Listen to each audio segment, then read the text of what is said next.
This video is for informational and entertainment purposes only and utilizes artificial intelligence, AI. The information provided may not always be accurate. For important decisions, consult experts or professionals. Today we've got a hot, uncomfortable question. If an autonomous car must choose, hit a pedestrian or swerve and sacrifice its own driver, whose life is the AI ethically programmed to protect? You're our guest. Take it away. Explain it to ordinary people like we're having coffee and you've got 10 minutes to unpack it.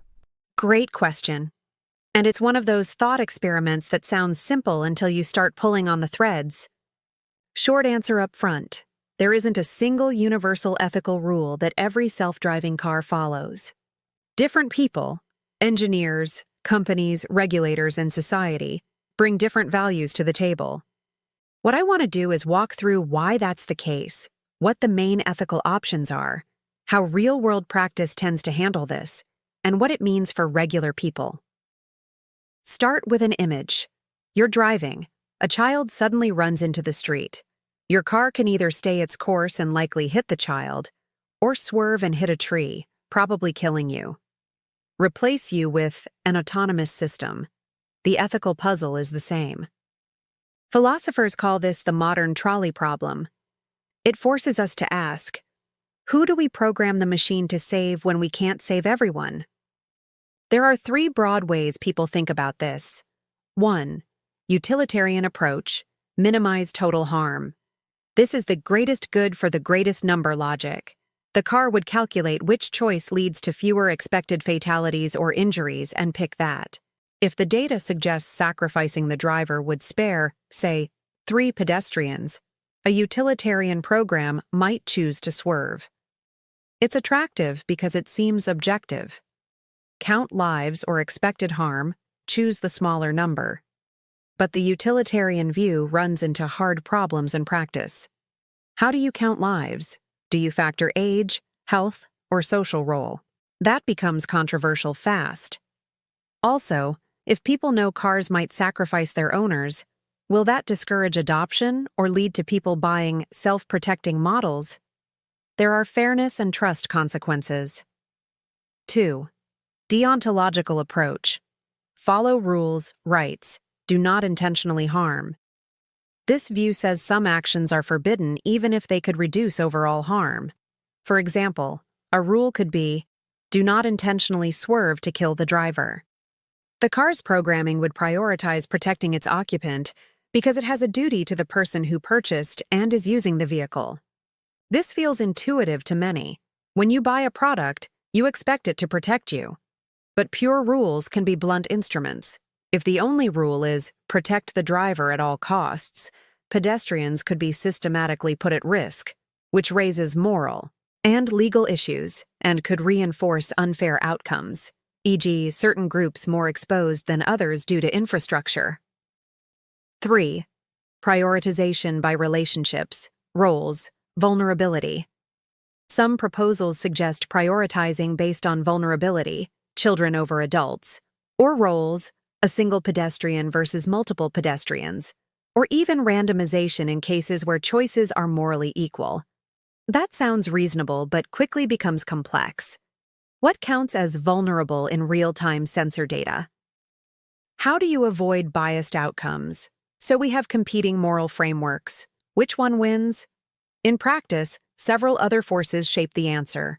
First, engineering realities. Most self-driving systems are designed to avoid getting into those no-win scenarios in the first place. The top priority is prevention, better sensors, faster braking, safer route planning.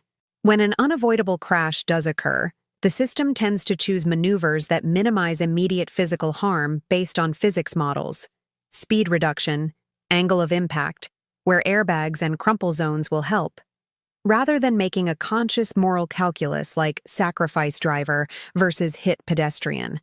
That's for a good reason. Physics can be modeled. Human moral ranking is messy and prone to bias.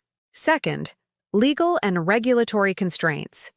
Different countries, and sometimes different states, can require different standards. Many regulators are uncomfortable with explicitly programming a car to kill its owner, even if it would save others. Liability. who gets sued when the car makes a fatal decision, also drives choices. Companies often prefer predictable legal exposure. That incentivizes conservative behavior. Avoid risky maneuvers, err on the side of protecting the occupant, or design systems to reduce the chance of the dilemma ever arising. Third, market and social acceptability. Would you buy a car that could choose to sacrifice you? Surveys show people find that idea unsettling. If consumers reject cars that would sacrifice their owners, producers have incentives to design cars that protect buyers. That dynamic, however, could create a moral hazard. If every car protects its occupant, pedestrians and cyclists lose out collectively. Fourth, transparency, consent, and control. Some ethicists argue for giving users some choice, like presets where you can prioritize occupant safety or minimize total harm. But that opens a can of worms. If people can choose, protect me at all costs, then the social burden falls unevenly on others who don't have those protections. Also, can a buyer morally or legally consent to being sacrificed? Most think that's not a fair distribution of societal risk. So where does that leave us? The real-world compromise tends to be a mix. Priority on avoidance. The system focuses on avoiding collisions first. That's practical and uncontroversial. Minimization of harm in split seconds. If a crash is unavoidable, systems execute maneuvers that physics and safety data suggest will reduce injuries overall. Slow down, reduce side impacts, choose surfaces, etc. That's not an explicit moral ranking of lives.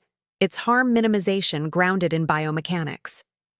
Avoid explicit sacrifice driver rules. Most automakers and regulators avoid programming cars to intentionally steer into hazards that are certain to kill the occupant because of liability, market backlash, and moral discomfort.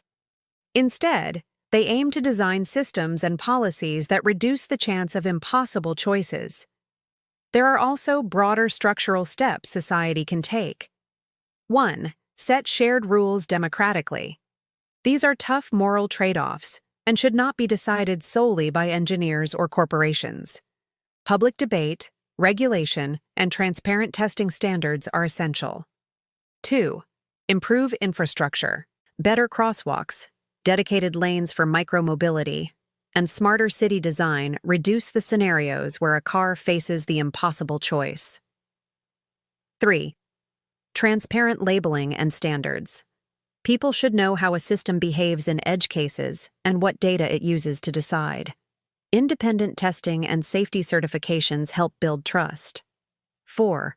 Insurance and liability frameworks. Clear legal standards about responsibility when autonomous systems are involved will influence design choices for the better. Finally, a moral and practical note. Framing this as, the AI chooses who to protect, gives machines too much moral agency in everyday speech. The car is a tool designed by humans, operating under human-created laws and incentives. The ethical choices are human choices. We decide how the system is designed, what regulations govern it, and how we distribute risk in society. So, if you asked me what the right answer is, I'd say we should design systems that first prevent the dilemma, then minimize physical harm using scientific data rather than ethically charged rankings, and meanwhile have society, through democratic debate and regulation, establish fair rules for edge cases. Avoiding unilateral, secret programming choices by companies is critical. Above all, any approach must be transparent, accountable, and aimed at reducing total harm while protecting the most vulnerable. That was comprehensive. Quick wrap-up, a one-paragraph takeaway for listeners. When an autonomous car faces an impossible choice, there's no single moral rule everyone agrees on. Engineers prioritize avoidance and harm reduction. Lawmakers, markets, and society shape the values that get built into machines. The best path is prevention, so these choices rarely happen.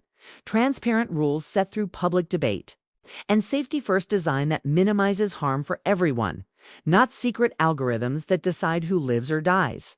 Perfect, thanks. Any question you want to leave our listeners with? Ask yourself this: would you want your car to make life or death trade-offs for you? If yes, tell policymakers what values matter. If not, push for safer streets and better regulation. Public conversation matters more than most people realize.